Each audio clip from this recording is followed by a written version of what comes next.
Good afternoon, everyone. Thank you.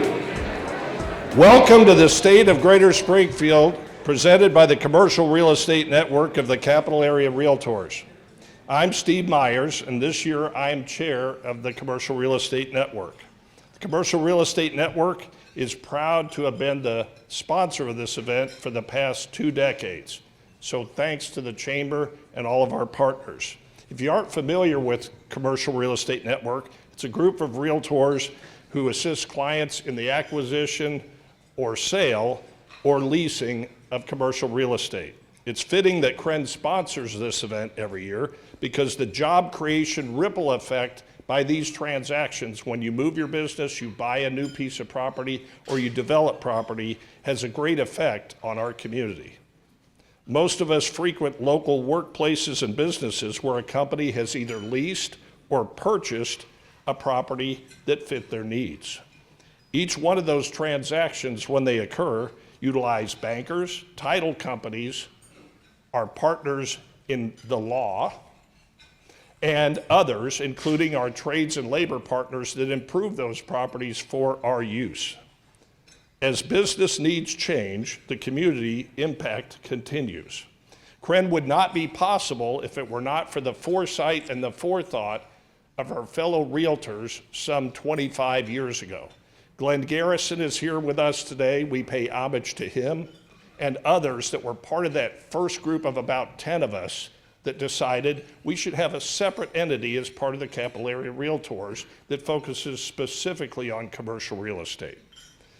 It is a pleasure to be here today. We have navigated these commercial real estate transactions, be it a lease, a sale, or whatever it might be, that helps our businesses throughout the community.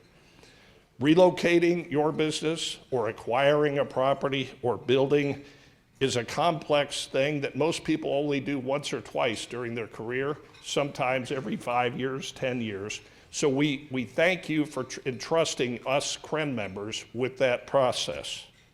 On behalf of the Commercial Real Estate Network, I would like to thank all of our business partners that are here today. Now we'd like to take a moment to thank today's sponsors.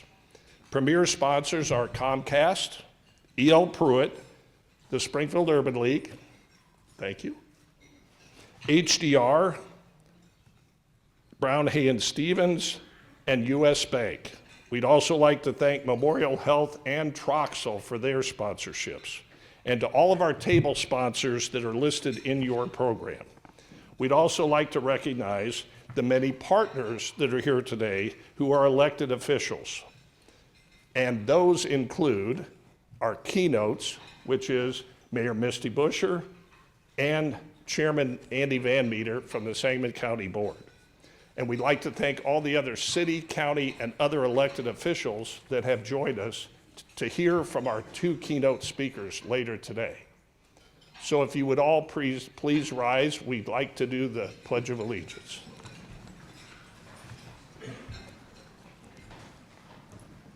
I pledge allegiance to the flag of the United States of America and to the republic for which it stands, one nation, under God, indivisible, with liberty and justice for all.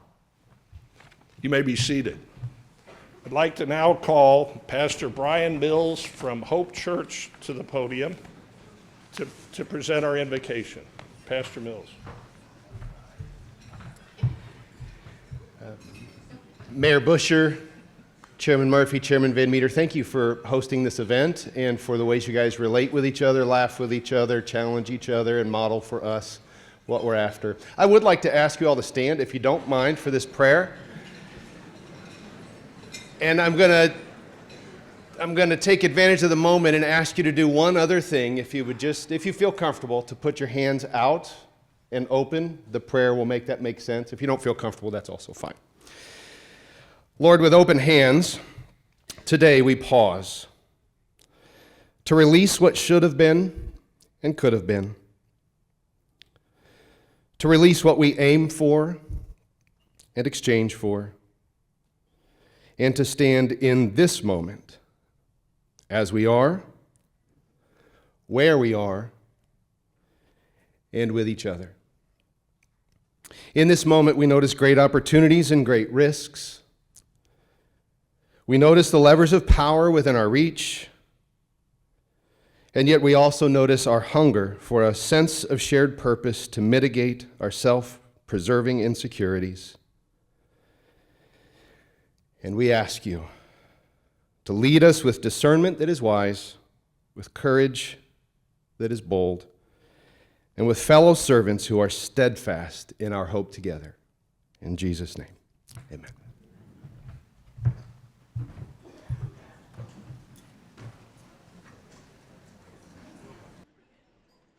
It's my esteemed honor and pleasure today to introduce our mayor.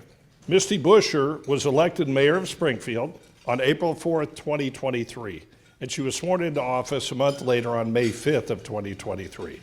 Before being elected mayor, she served as our city treasurer from 2015 to 2023, and prior to that, her original career was in banking, and she spent more than 25 years working in the industry, with her last financial position being as vice president of then Springfield Marine Bank.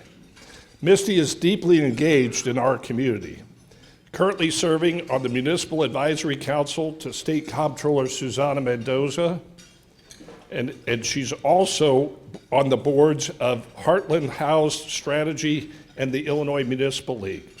She is a distinguished Edgar Fellow. She's also held leadership and volunteer roles with a wide range of organizations in our community, including local housing, veteran, healthcare, youth, and service groups such as Springfield Area Home Builders, Capital Area Realtors, Friends and Memorial, and the American Red Cross. Most recently, she was selected as a Bloomberg Harvard mayor through prestigious City Leadership Initiative.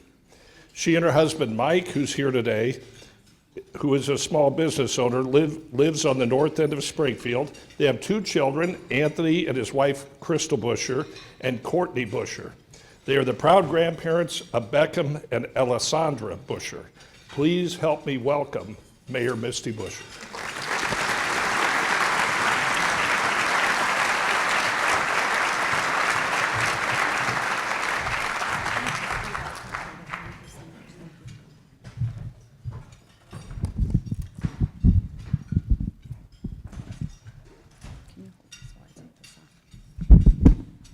Good afternoon, everyone. I'm also going to ask you to give a round of applause to Amanda Brown, who is the Communications Director for the City of Springfield, who's joining me.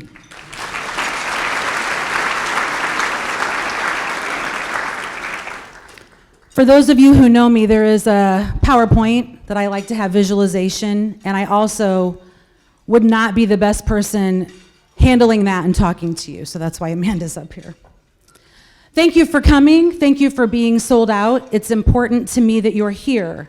The city of Springfield is on a momentum of great things, and you're all a part of that, so thank you. The leadership team for the city of Springfield is on this slide. These are the directors that make everything happen within our community. Without them, nothing would be possible, so give them a round of applause.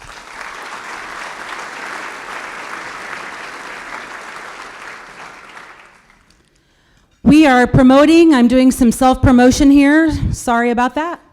If you do not get our city newsletter, please go to springfield.il.us, sign up for our newsletter. It comes in your email box every Thursday. If you don't want to read it, don't open it. But it has tons of important information in it, such as these community open houses. Community Connections was something I launched a little over a year ago to engage you, the taxpayer, with the community that we serve. We are having a series of open houses. We did them last year. They are on the screen for this year. Tomorrow evening, you can go to Public Works and you can see our Public Works garage, or tomorrow late afternoon, I should say, and see how our Public Works garage operates. Those are the people that pick up your tree branches, your leaf bags, they plow your snow, they fill your potholes. Great group of people to thank. We are then having a community open house at station number 2 on Stevenson Drive. That date is there as well. I asked the fire chief to hold it there because it is our worst living fire station as far as needing repairs. So y'all get to see your infrastructure there. We then will host open houses downtown here at Springfield Police Department and Lincoln Library on the same evening.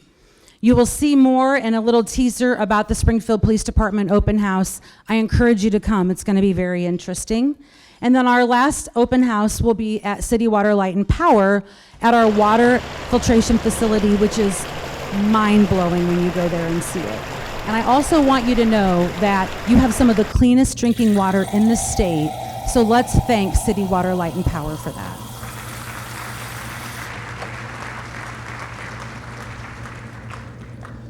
As Steve pointed out, I've been your mayor for right at 3 years.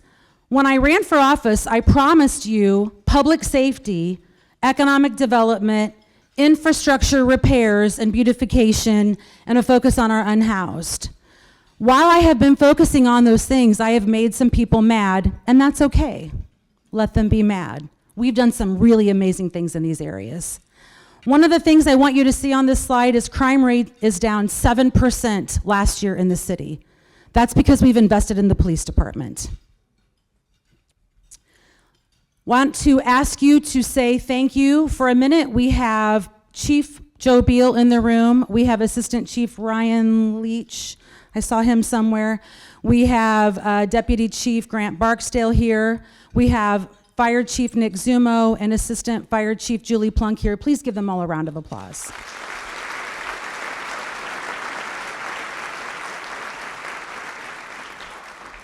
On a side note, Julie Plunk would be the very first female assistant chief in the fire department, by the way.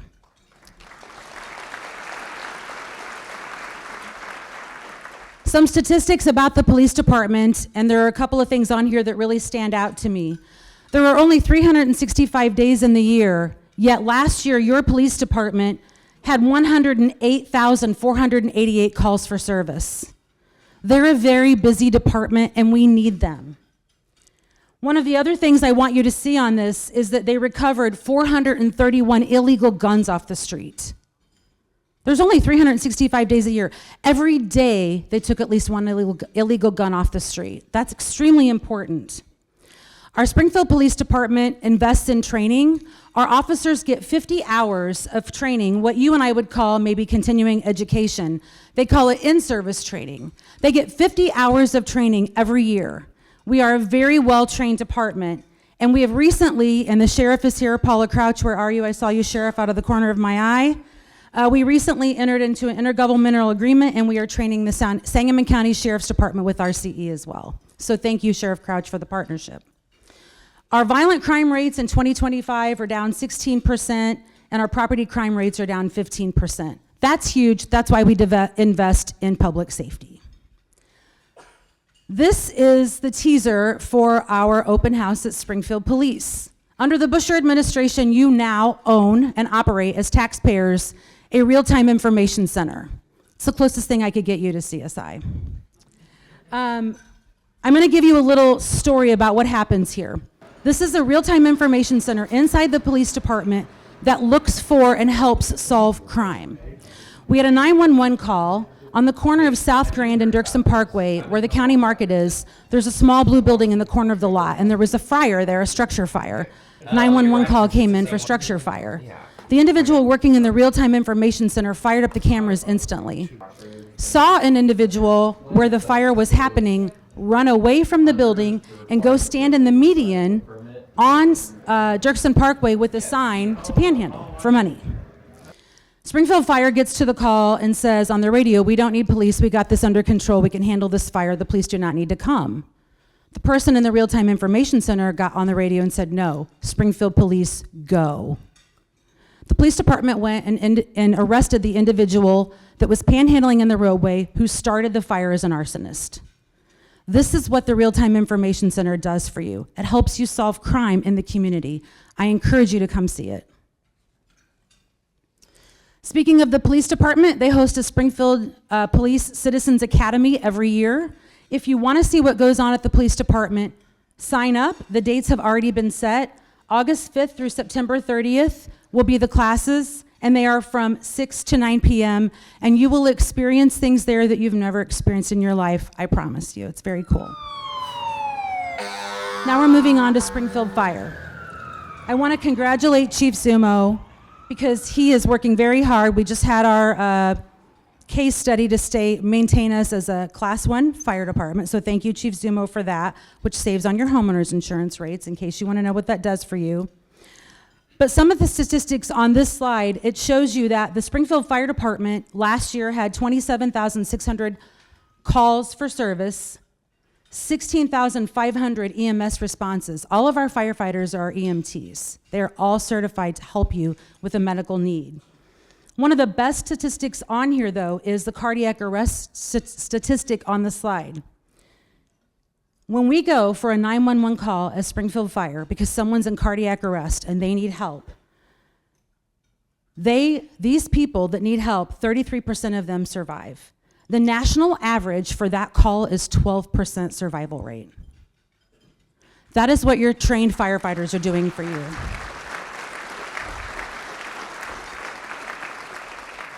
In Springfield, 20% more lives are saved because of Springfield Fire. The next slide is a commitment you have from me as your mayor. This is the Beacon Project. Beacon stands for Bridging Emergency and Community Outreach. I promised to work on our unhoused situation with our unhoused citizens when I became your mayor, and we'll talk about that in a minute. But through that research and through that work, we have found there are gaps in service for people in our society who have mental health breakdowns, who have an addiction issue, whether they're under the influence, hallucinating, or overdosing. And currently what happens when a 911 call comes in for one of those situations is we deploy a police officer and we deploy an ambulance. The ambulance will take the individual to the hospital, which we have many hospitals here, so thank you both for being here. The hospitals have to evaluate in the ER whether that person stays or goes back out on the street. That is the end of the program. Now we are going to have a vehicle, the Beacon, and it will come and it's going to be deployed at the late July. It's been ordered, it's coming. When a 911 call comes in and someone's having a mental health call or a drug crisis, that Beacon will go with 2 EMTs, 2 firefighters on it, and a social worker. And they will spend as much time as they need with that individual, making sure that they know what services are available to them and how to get that help. This is our commitment. I know everyone in this room knows at least one person who's had a mental health crisis or knows someone in their family who has a drug issue. This is what we're investing in, is your family and your friends.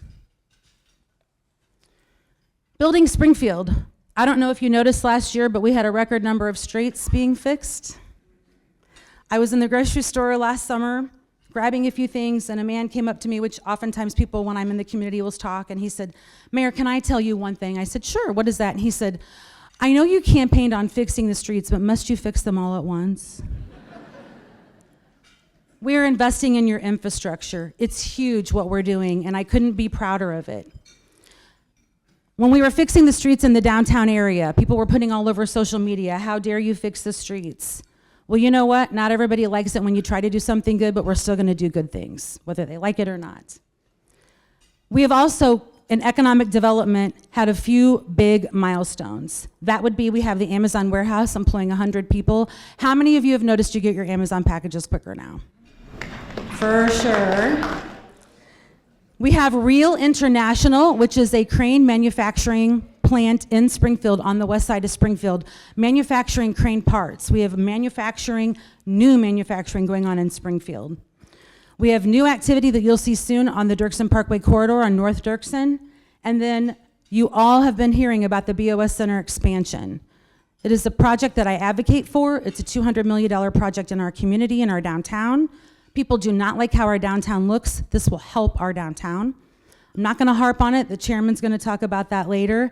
But I also want to let you all know that we've all committed that that project will be built with a project labor agreement so that union labor will be used to build that entire $200 million project. Yes, that's huge. Some of the major projects, we had over $17 million in your major roadway projects going on.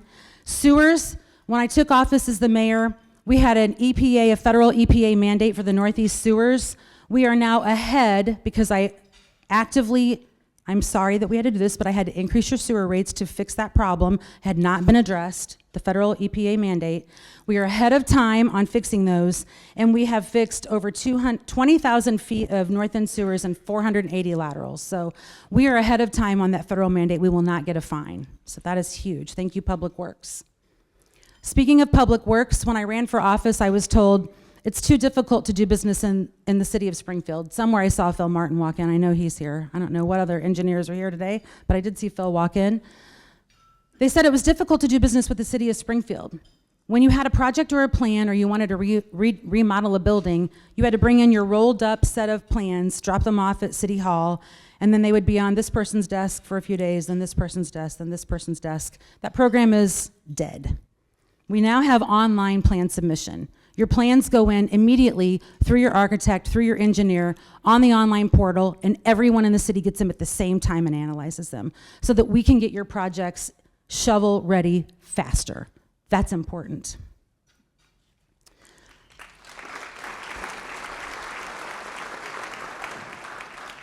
Looking ahead, as you know, if you drive down 9th Street, you'll see North Grand Avenue being improved for the high-speed rail corridor. The timeline for that rail corridor to be vacated on 3rd Street and all the way over on 10th Street is the end of 2027. What will go on the 3rd Street corridor, we've had some public meetings and we will host more. We host those with our friends at Hanson. And these are some images of what you can see in place of that 10th Street railway. We are going to create the link, L-I-N-C, because we are the home of Lincoln, so it is the link. And it will link the south end of our town straight through the downtown to the north side of town. We also have a feasibility study right now going on to see if we can vacate the tracks on 19th Street so we can also get those tracks removed on the east side of town and then connect all the parts of the town together, which would be great. City Water, Light, and Power. I saw Chief City Engineer for the utility. I saw Scott Rogers here, and I also saw Todd LaFountain, who runs our water division, so thank you both for being here. City Water, Light, and Power, what we found out through the derecho that we had in 2023 was, or what I found out was, as the mayor, when you don't have power, we're waiting for you to call and tell us. And I was like, it's 2023, what are we doing? So we refinanced some of our bonds. We got cash back from that, and it's in an account. And we are putting AMI readers, which are smart readers, on your homes, so that the smart reader will tell us when you don't have power. You don't have to pick up the phone and call anymore once you have that, which is huge for you as the citizen.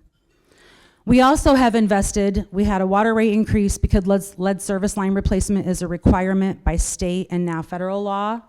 We have invested $5 million in 2 years in wards 2 and 3 in lead service line. Wards 2 and 3 got $5 million in water replacement. That's huge. City Water, Light, and Power, it's important to us that we keep your utility affordable for you, power and water both.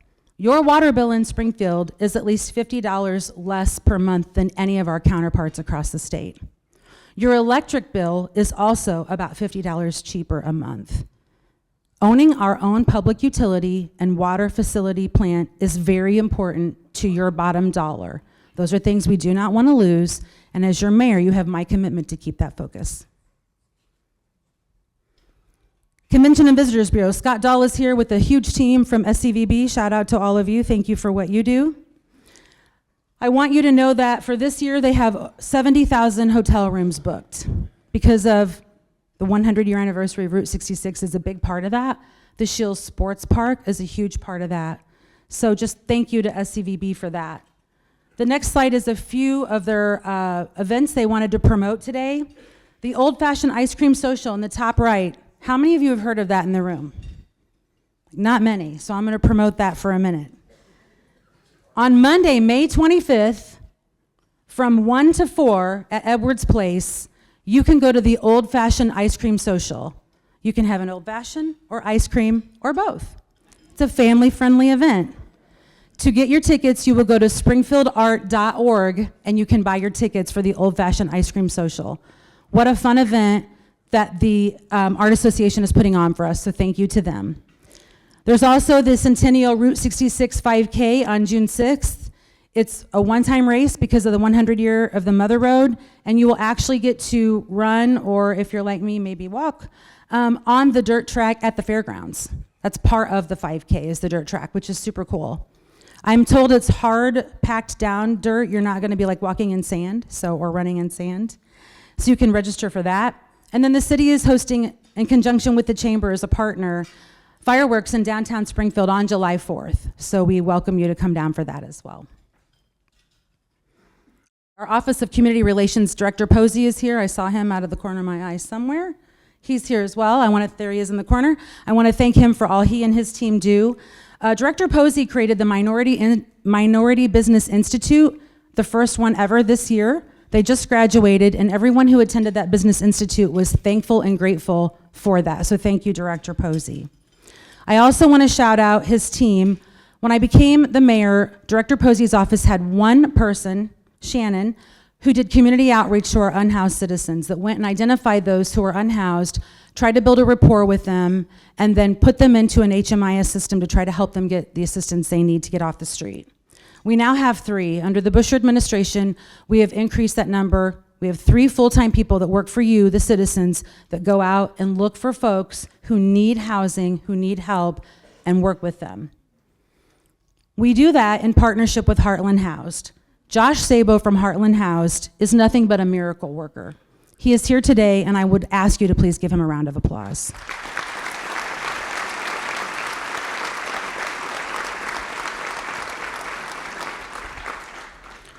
The city partners with Heartland House, so does the county. Heartland House, in the last 3 years since I've been mayor, has become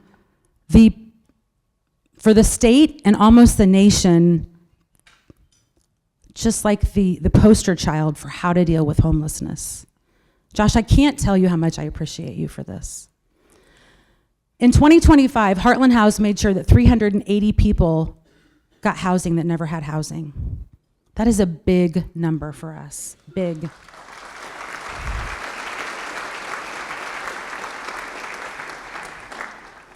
The Heartland Continuum of Care has been given notice that they are the 11th community in the nation to reach quality data standards by federal guidelines. Only 11, one of 11.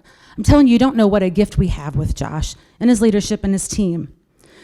He also has 3 full-time outreach workers that go out into the community and try to assess our citizens who need help. So we have 6 full-time people in Springfield. We are a city of about 114,000 people.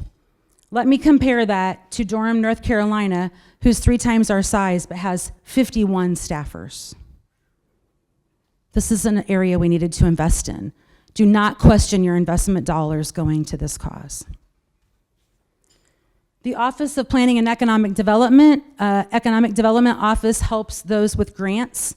If you look at the house, the before and after picture there, that is an external housing grant that we have at the city for those in the lower income areas that need help with their housing, and what a difference that makes. So if you know anyone, please call Economic Development about that. Springfield Green is launched again. Those of you that remember Mayor Davlin, this was his initiative. I spoke with his family. They embraced me bringing this back.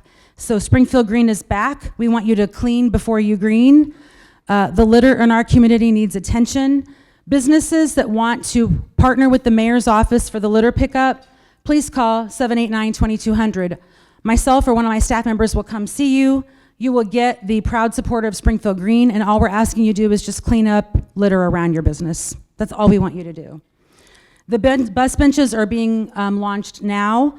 The Mayor's Youth Council created the image for that 7 wrappers ago. That was the Youth Council's idea of how to get people to not litter anymore, so those are going up as well. Proud accomplishment, See, Click, Fix. 1 year ago, I stood on this stage and told you we adopted an app.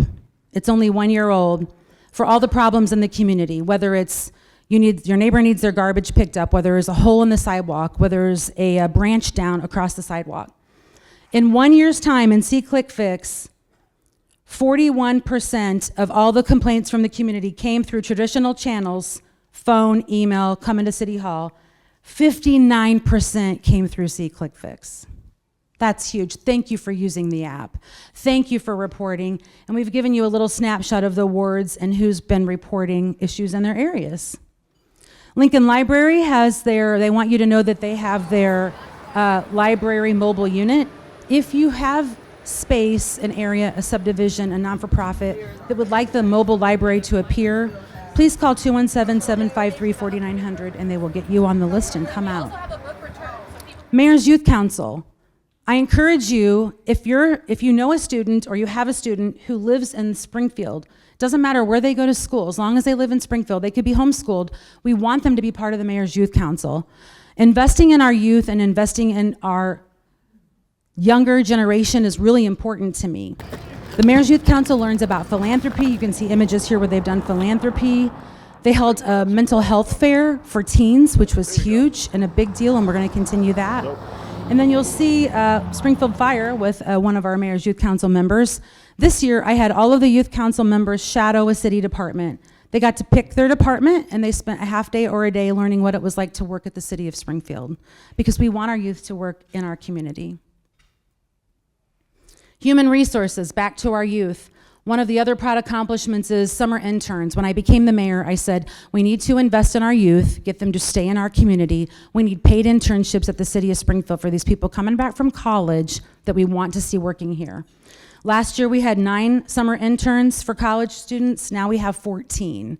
That is growing. We have your kids working in City Hall alongside of us, earning a wage, it's going on their resume, helping so that they come back and work with us again. As you can see, we've had a lot of momentum at the city of Springfield. The momentum is going to be ongoing. You have a commitment from me to don't stop, to keep going. It's really important to me that this city shines. I am the cheerleader for the community. I wouldn't be a good cheerleader if I didn't point out that in the month of August, you will really be missing out, and I saw Jamie and Melissa here somewhere. Where are they? If you do not go, they're in the corner. Nobody puts baby in the corner. If you do not go to the Lucky Horseshoe Stadium in the month of August, you're truly missing out. The Women's Professional Baseball League is being reactivated in our country. There are 4 teams, and they are playing all of their games in Springfield the month of August.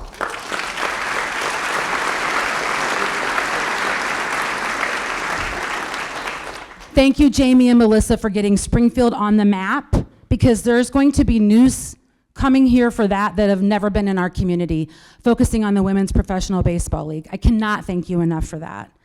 I will also be amiss if I don't tell you that this Friday night, police and fire are playing each other at the Lucky Horseshoe Stadium. So come on out and pick your favorite red or blue team to vote for and root for. It's interesting that I think one of you that wears red isn't a Cardinals fan, but anyway. I want you to know that my commitment for you in 2026 is a vibrant downtown. You're going to hear about that from the chairman in a little bit. We've invested in your streets, your infrastructure, your sidewalks. We're pulling out the parking meters. We're going to make it beautiful downtown for you. We're working on infrastructure so that people can invest in our buildings. Senator Turner is championing a bill for us at the Capitol, which will help with historic tax credits with our older buildings downtown, so investors want to invest in those buildings, and it's financially feasible for them. We are also working on 24/7 help with those in crisis with our Beacon project, and we will keep growing on that so that all members of our community, when they are in crisis, get the help they need. And then I will continue selling the city for economic development. I'm sure some of you saw my crazy Buc-ee's video that I made trying to get Buc-ee's in Springfield. If you haven't seen it, we can post it back out on social. But my crazy video got me an invite to their home office in Pearland, Texas. Drove to Pearland with my husband and visited with them. And now I have my own, I paid a local artist to make it, and I got it printed and made. I have my own personal Springfield Trader Joe's bag, and that's my next crazy video, is a Trader Joe's video to try to get one of those. So I will do everything I can to bring economic development for you and for your future, and I just want to thank you for your faith in me as your leader.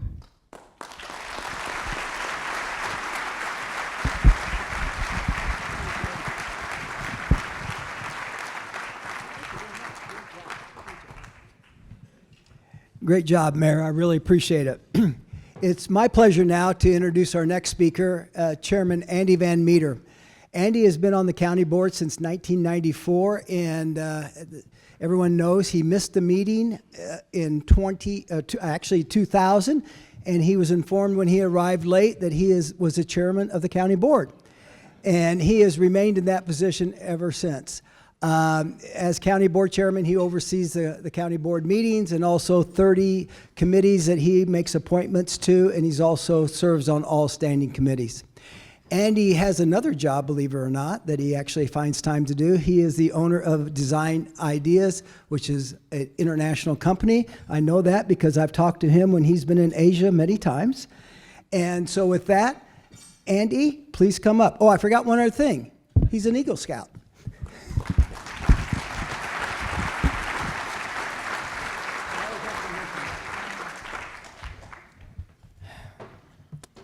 Members of the Chamber of Commerce and distinguished guests, I cannot address you again without pausing to reflect that this is in this increasingly digital and disjointed age, it is a special privilege to come before such a broad swath of citizens who are deeply invested in our community to discuss some of our most pressing issues.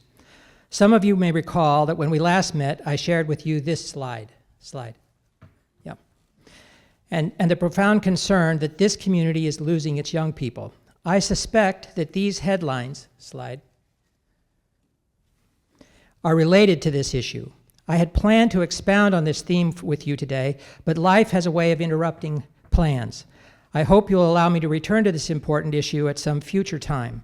At the moment, transportation centers, data centers, and convention centers seem to be occupying a great deal of our discourse.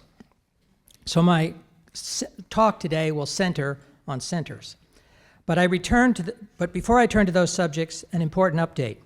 The Massey Commission has concluded with a comprehensive and insightful report.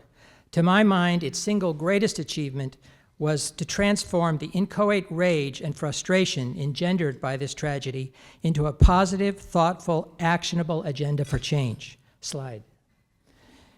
Effectuating that change will take time and concerted effort. But the work has begun. Senator Turner has enshrined in state law mandatory sharing of law enforcement employment records, and the voters of Sangamon County have impaneled for the first time a sterling list of citizens to constitute the Sangamon County Mental Health Board.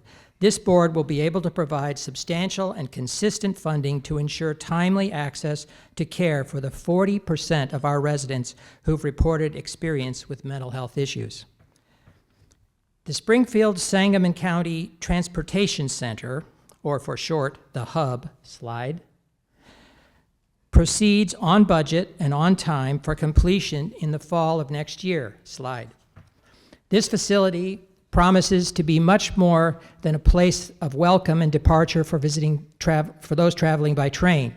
A number of different citizens committees, many of whose members are here today, have been working to activate and program this new community space.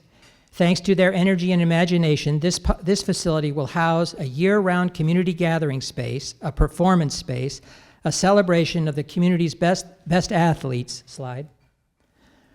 a commemoration of our community's recognized first citizens, and a dignified memorial to our most indelible stain, the 1908 race riot. Perhaps the hub's most striking feature will be an innovative sound and digital experience which needs much more time to explain than I can devote today. Please. I do want to call your attention to a cafe, that will be located in the heart of the facility and will serve some 2,000 to 3,000 train passengers, visitors, county employees, and citizens who will pass through the facility on a daily basis. One of our citizens committees conceived of this cafe, following the suggestion of your chamber president, as an incubator for an enterprising entrepreneur. The county will provide a fully equipped kitchen at a nominal rent and subsidized utilities. The University of Illinois Innovation Center will provide coaching.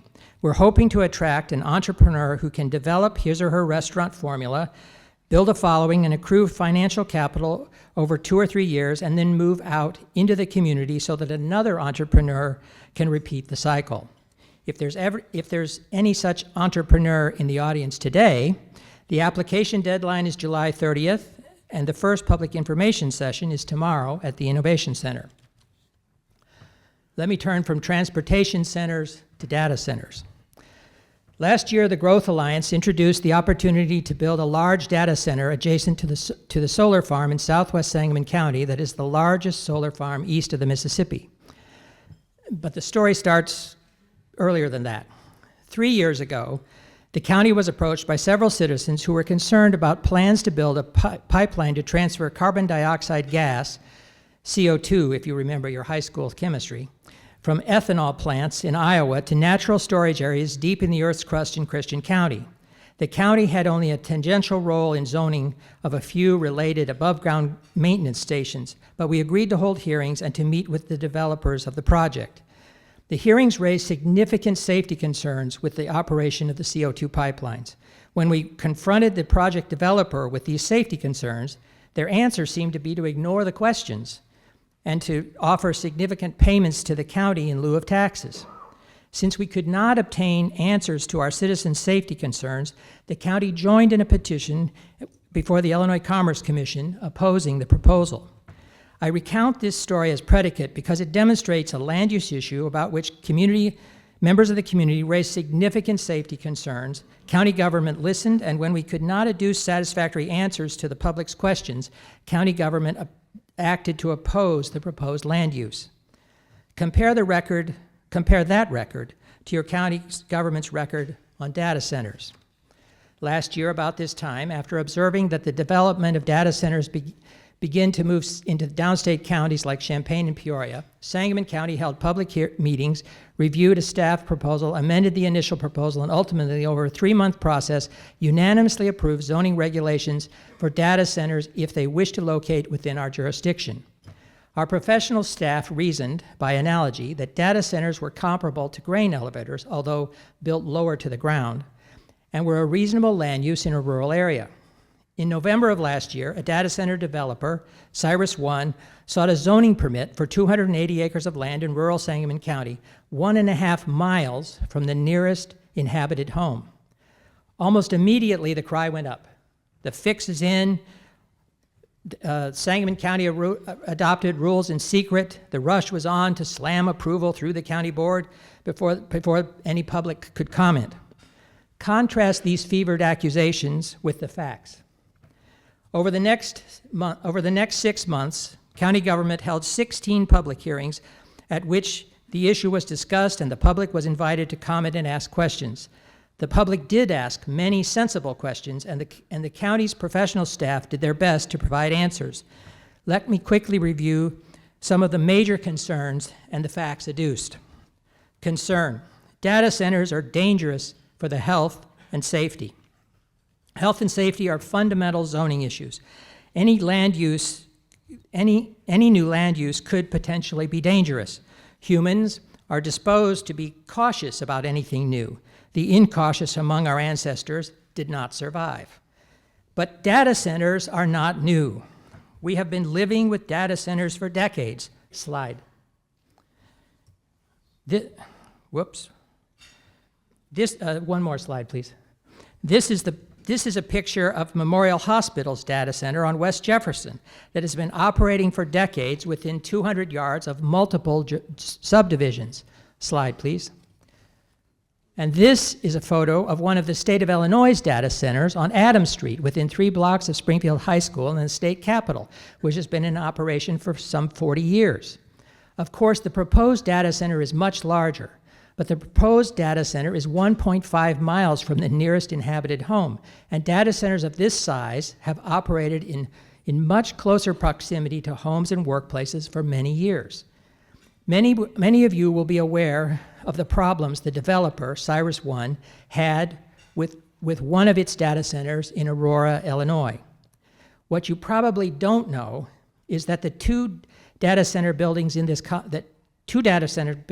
complex have operated for more than a decade without any incident.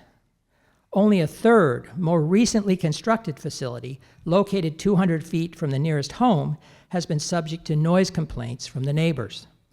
A more comparable data center to the one proposed for southern Sangamon County is the Meta Corporation data center complex located in a rural area outside of DeKalb, Illinois. Slide. This is a picture of the decibel reading at the fence line of that data center. Slide. For reference, the natural sounds in a backyard of a house in Chatham or ordinary dinner table conversation registers the same 40 decibels. And this is a picture, slide, of ducks and geese nesting near a pond located 20 feet off of the DeKalb data center's fence line. These measurements were taken during normal operations. The sound with backup diesel generators running would be considerably louder, but these generators run intermittently during testing or power outages, not unlike grain elevators operating at harvest time. Concern. There is inadequate water to provide cooling for the massive heat generated by all the circuit boards operating in this facility. Water availability also is a serious zoning and land use issue, but the proposed data center operates a cooling system that requires a substantial initial draw of water only to fill its system.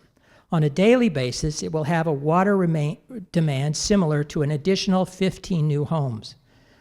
To ensure adequate water long-term, the developer has agreed to invest $9 million in improvement to the Apple Creek Water District, including dredging Lake Waverly and installing new trunk water lines. This is an improvement to the local rural water system that the current users would never be able to afford. Concern. This data center will raise electric rates for local residents. The testimony of the manager of the local electric cooperative directly refuted this concern, citing, in part, the fact that the co-op sources its power based on a multi-year fixed-rate contract, and the fact that the data center developer will be paying for improvements that would otherwise fall on the existing ratepayers. In addition, the federal regulators who have licensed the data center determined that there was adequate power for its operation. But to double-check all of this, the county hired a nationally recognized expert in electric rates who testified that the operation of this facility will not affect local electricity costs. This expert was present at every major public hearing on the data center. Curiously, no member of the public or the media was interested in asking him any questions. Concern. The forecast tax revenues from the data center will never materialize. County professional staff estimated the total tax revenue over the 20 years for local schools, roads, and government services at $98 million. Slide. When this was challenged as a lie, the county hired a second nationally recognized expert who used a different methodology and arrived at the same estimate. When it was alleged that the data centers in general, and Cyrus One in particular, do not pay their assessed taxes, county staff researched Cyrus One's nationwide record and found that in jurisdictions that use Sangamon County's assessment methods, Cyrus One had paid its assessed taxes annually without protest. I do not mean to trivialize any of these objections. My point is that they are serious concerns that deserved and received serious consideration. None of this addresses two fundamental philosophical objections that local zoning procedures are ill-equipped to resolve. The first objection is that data centers will raise the demand for electricity, which will, in turn, require the use of more fossil fuels to generate electricity when we should, as a nation, be turning to alternatives. The second philosophical objection is that data centers are being built in support of artificial intelligence, and data centers need to be stopped in order to stop AI. I do not pretend, no one on the Sangamon County Board pretends, to have any expertise in or authority to resolve national policy on energy and artificial intelligence. Most members of the county board find the task of building a better community challenging enough. Those who seek to effectuate national policy through local zoning hearings will burden all of us with a local government as fraught and frustrating as the national version. If there are members of this community, or for that matter, members of this audience, who believe that the Sangamon County Board can and should have a meaningful impact on national energy and artificial intelligence policy, well, as we say in Fancy Creek, you're ladling out a lot of gravy on some pretty small biscuits. After 6 months and 16 public hearings on this issue, I feel a bit like the man in Lincoln's story who, after being tarred and feathered and ridden out of town on a rail, remarked, if it wasn't for the honor of the thing, he'd just as soon have walked. While the tar and feathers are out, let me turn from data centers to convention centers. This is a topic I have discussed before with this audience. You are well aware that we've been working on this issue for some time. I believe that with the instrumental assistance of Senator Doris Turner, we have found a solution. Senator Turner's key insight is this box. Slide, thank you. This box may not impress you too much, but this box represents the Capital Area Tourism Authority. Slide. A special purpose entity similar to McPier in Chicago or the Joliet Arsenal Authority.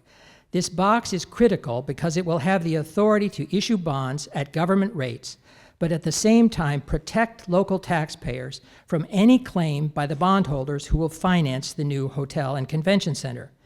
This box will issue bonds in the amount of $200 million, slide, and build the hotel and convention center. We have a lot of bankers and businessmen in the room. They will all be saying to themselves about now, that's great, but how is the box going to pay back the bonds? First, CATA will enter into a lease or revenue arrangement with a national hotel chain. Marriott, Hyatt, and Hilton have all expressed an interest. This is likely to be with the corporate headquarters, not a multi-chain operator. The revenue from the hotel will be the first tranche of income used to pay off the debt. Slide. Next, and very significantly, the state of Illinois is pledging to contribute to the box, to CATA, all of the state's share of the local sales tax and all of the state's share of the hotel-motel tax generated in the 62701 zip code for the next 30 years. Slide. Why the 62701 zip code? Because it turns out that sales taxes collections are organized by zip code, and the 62701 zip code represents basically the downtown area. Next, the county will contribute the land it owns that is necessary for the project. Slide. Next, the county will pledge all of the money it has spent to date on research and consultants to determine the most feasible plan for its property. Slide. Next, the county must enact a countywide hotel-motel tax of up to 3%. Slide. Next, the county must pledge all of this tax revenue to the project. Slide. Next, the county must contribute 100% of the sales tax the county collects from the 62701 zip code for the next 30 years. Slide. Next, the county will contribute a percentage of the incremental revenue, that is the new sales tax revenue, that will be generated by the district as a result of the Hotel Convention Center project. Slide. SMEA, the BOS Center, which operates on a very tight budget but is nonetheless financially sound and has been an invaluable partner, SMEA will make some sort of contribution to CATA, either a lump sum payment or an annual assessment or a sharing of construction costs. Slide. The exact nature of this contribution will be worked out as the construction plans develop. Finally, the city of Springfield may be asked to contribute its share of the hotel-motel tax that it would normally collect from the new hotel which will be built. Let me be clear, the city will levy no new tax. The city will contribute nothing from existing tax revenues. The city will only contribute revenue that doesn't exist now and would never exist unless this project is built. And this request for a rebate of the city's hotel-motel tax is the same request any private developer of any new flagship downtown hotel would ask, much like asking for TIF funds. Slide. You're ahead of me. In addition, the city might be asked to contribute some percentage of the new sales tax generated by the project.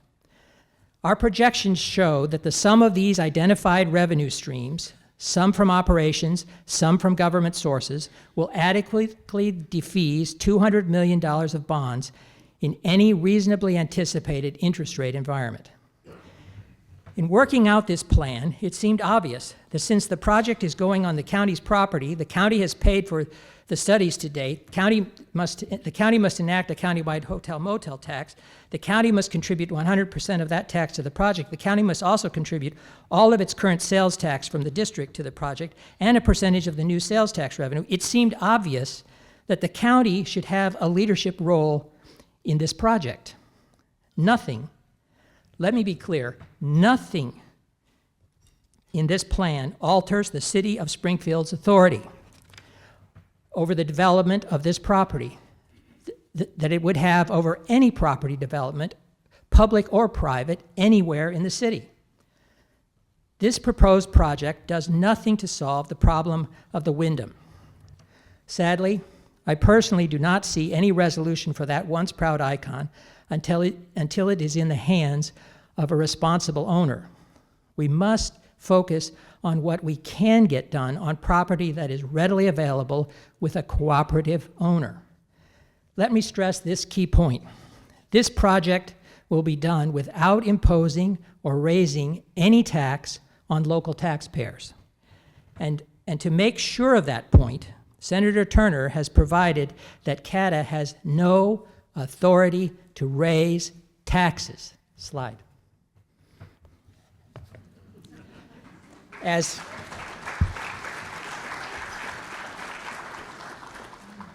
with so many things in life, this project can be viewed from different perspectives. Most citizens busy with work, raising children, and charitable activities will, I hope, welcome some improvement to our deteriorating community core that does not raise their taxes. One or two observers might look at this concept and think, that darn mayor's a shark. She got the state, the county, and SMEA to put existing revenue into this project, and all the city has to pledge is revenue generated by the project that wouldn't otherwise exist.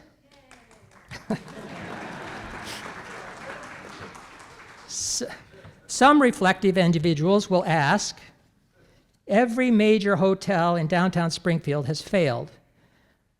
Why will this be any different? Others will follow a strangely agitated group on the city council, wasting time and energy like a high school student council trying to rewrite its constitution. Let me address those citizens who are understandably doubtful in light of the undeniable historical record of failure. This project will be different because unlike other privately developed downtown hotels, it will have a lower cost of capital because of the public contribution.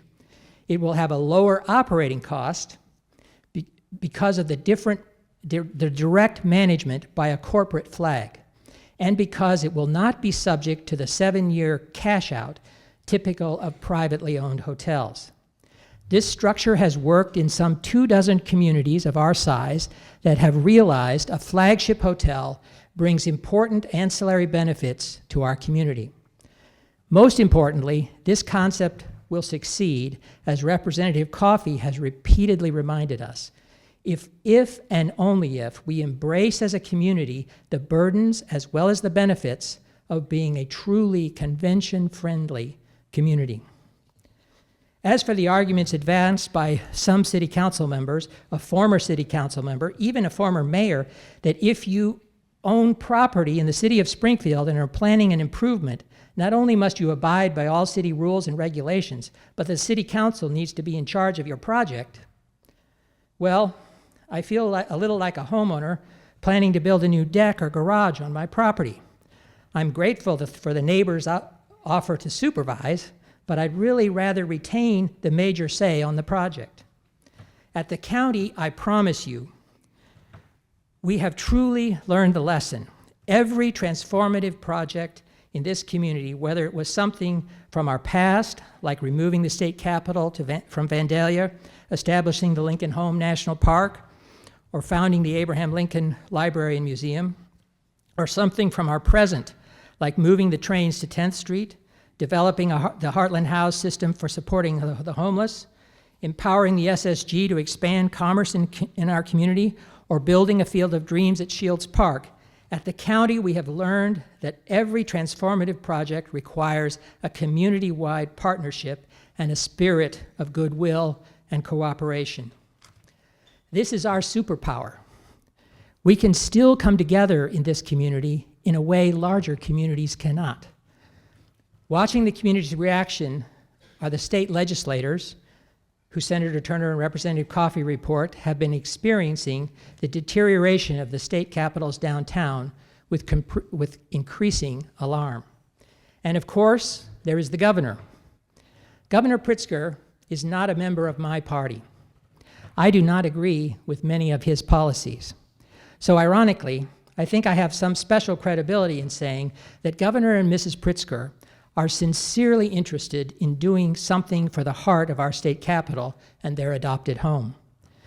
Partisan blinders won't obscure for me the fact that Governor Pritzker pledged $140 million to complete the 10th Street Rail relocation project within months of taking office.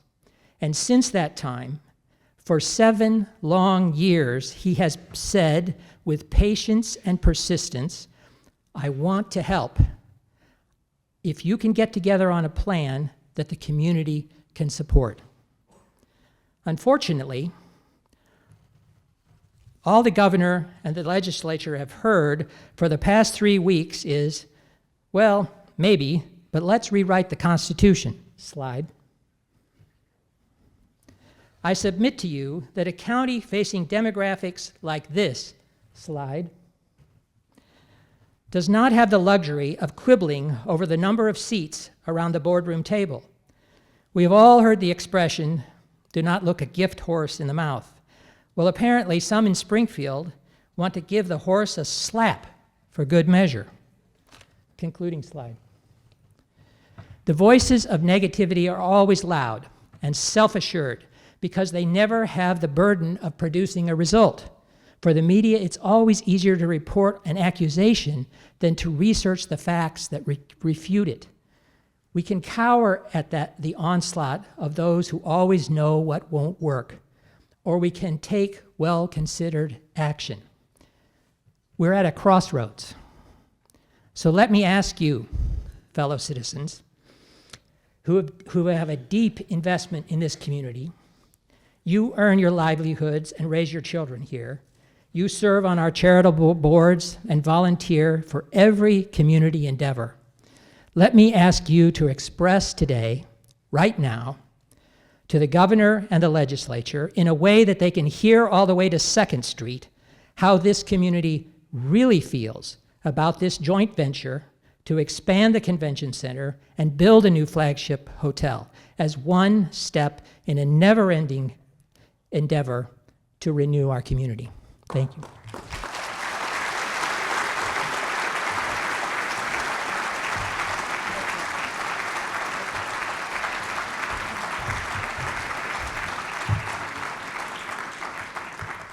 I want to thank the mayor and the chairman for a great presentation today.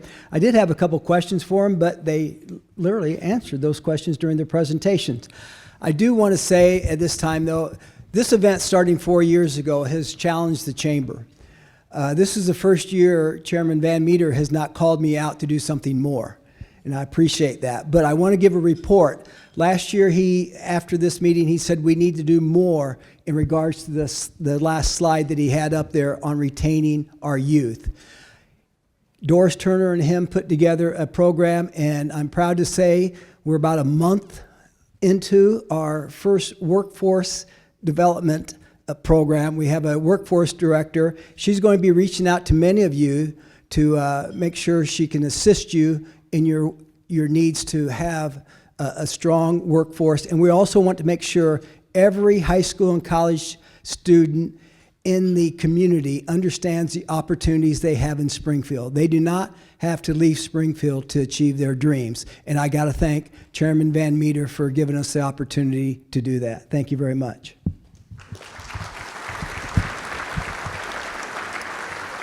With that, I'd like a special thank you to our presenting sponsor, the Commercial Real Estate Network. Thanks again to our premier sponsor, Comcast, E.L. Pruitt, Springfield Urban League, and U.S. Bank, and our partner sponsors, Brown, Hay, and Stevens, HDR, Memorial Health, and Troxel.